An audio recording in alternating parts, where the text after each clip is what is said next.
This is a video tour of the Sleep 6 full-size kitchen tiny house. As you can see, we have a loft on either end. From the front door, this side is the living room with the master loft above it, where a queen bed, well, maybe a king bed would even fit up there. And on the other side is the bathroom, and not only do we have a loft that is split down the middle for a twin bed on either side, but jutted out over the gooseneck trailer, we have what we call a shed. It's connected to the inside by a door, and there's a door on the outside, on the other side of the tiny house you can get to from a ladder, and we keep off-season clothes in there and extra things that take up too much space in the house. So let's go inside. You can see the stove has been hooked up for moving. It's a propane stove and a really high power exhaust unit above it. We have some storage space next to it. And immediately what you walk into is the kitchen. There's a computer desk where a chair fits under snugly, and you can see right now we have all our extra stuff that goes with the house we can't keep outside, but where these things are on this ledge is where the refrigerator belongs. It has water hookup so that you can make ice or hook it up to the water maker, whatever your refrigerator has.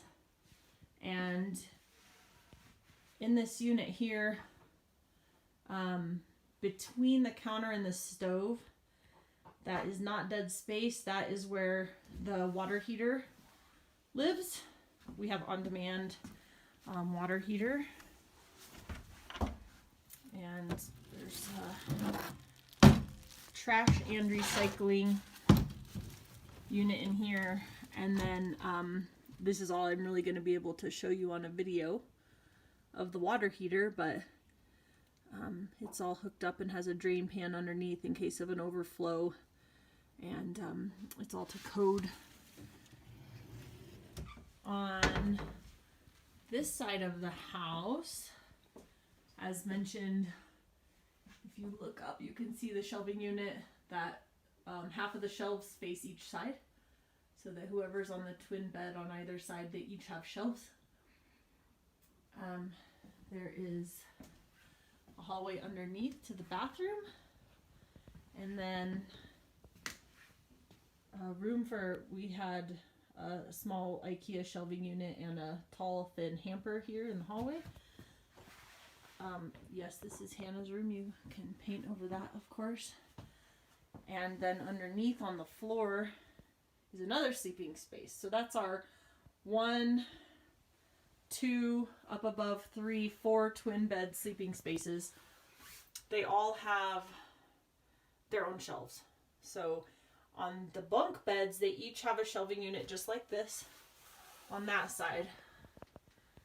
And they also each have shelves on the hallway side. And same on the bottom. The bottom one, the bed is lifted because of possible condensation, because the floor is cooler when you are a tiny house on wheels. You have 2 electric heaters. One is in this hallway, and one is near the living room and the master loft. And this light is really pretty. It shines a lace pattern on the ceiling.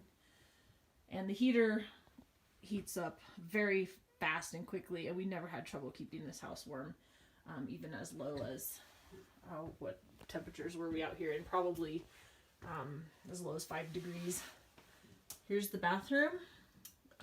Stainless steel shower with a tile shelf and grout stain that we didn't clean up fast enough when we built it. We have a separate composting toilet that includes a little potty training seat if needed. Ikea sink and vanity. We have vent fan to the outside to keep the condensation out of the bathroom. And here's a shot of the bottom of the vanity. The bathroom closes off and can lock with a pocket door, like a kind of barn door style pocket door that slides back into a cavity behind the beds.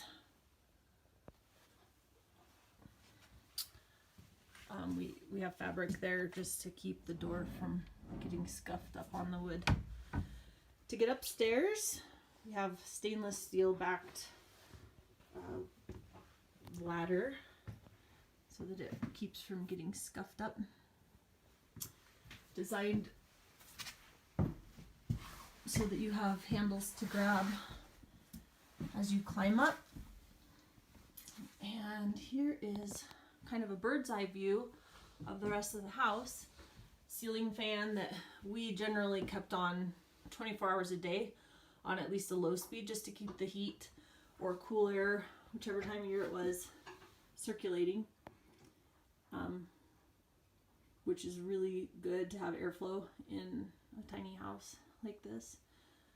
There's a remote control for the lights and the fan, so you don't have to get out of bed to deal with it if you don't want to. Light for the lofts, and then each loft also has their own reading lamp. There's a better view of the reading lamps. And that is the door to the shed, currently taken off the wall. It's hidden. As you can see, it blends in. There, it's made out of the same beams that are on the wall so that whoever's living in this space doesn't feel like there's a door behind them. And the shelves are down right now, but this shelving unit faces this bed, and on the other side, the shelves face the other side.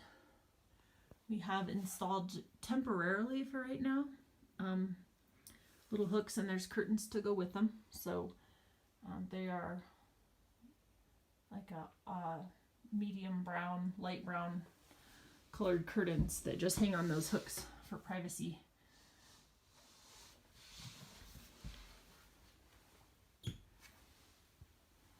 You can see from here, the desk space has a window right over it. Do a computer desk or a homework desk. But there's a lot of natural light in this house, which is really nice. Everything is beetle kill on the walls and ceiling. The floor is vinyl plank flooring. We have the backsplashes, the metal color, some Ikea strips for hanging utensils, extra shelf, good storage up here for like the blender or whatever, and then open storage under the sink and other 4 cabinets. The drawers are spacious too. Butcher block countertop, freshly waxed with all natural wax. USB charger ports in the kitchen. There's also a couple more in the living room. Microwave and dish rack included. Our stairway, professionally built for lots of storage space. This is backpack hooks. In our family, it was backpack hooks anyway. And then next door is the taller of the two, and that was coat closet. Zoom back out so you get a good idea of that. The steps come up the other side, and then there's the platform, and then they continue around this side to get up to the loft. We have a washer dryer unit here. That is a combo. Works fantastic. Put your clothes in before you go to bed, and in the morning They are dry. We love that thing. And some storage space above it too. The other side of the staircase, there's a really long, the tiny hole right here is very deep. Our son put his hockey sticks in there, but fishing poles would fit all the way in there too. And then every step underneath it has space that goes back as far as a couple feet, and is good for shoes or whatever is convenient for you. So here's a shot of the living room. A rather big living room for a tiny house. Some your sitting space is confined to just one bench facing the opposite wall, but we wanted a full living room for our family of 6. So we have the 3 ottomans that pull out and have storage in them.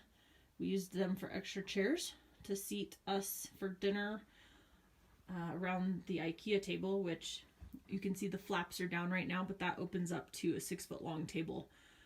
Most of the time we just opened up one flap and ate on all sides of it, but both flaps do open in this space if you need it to.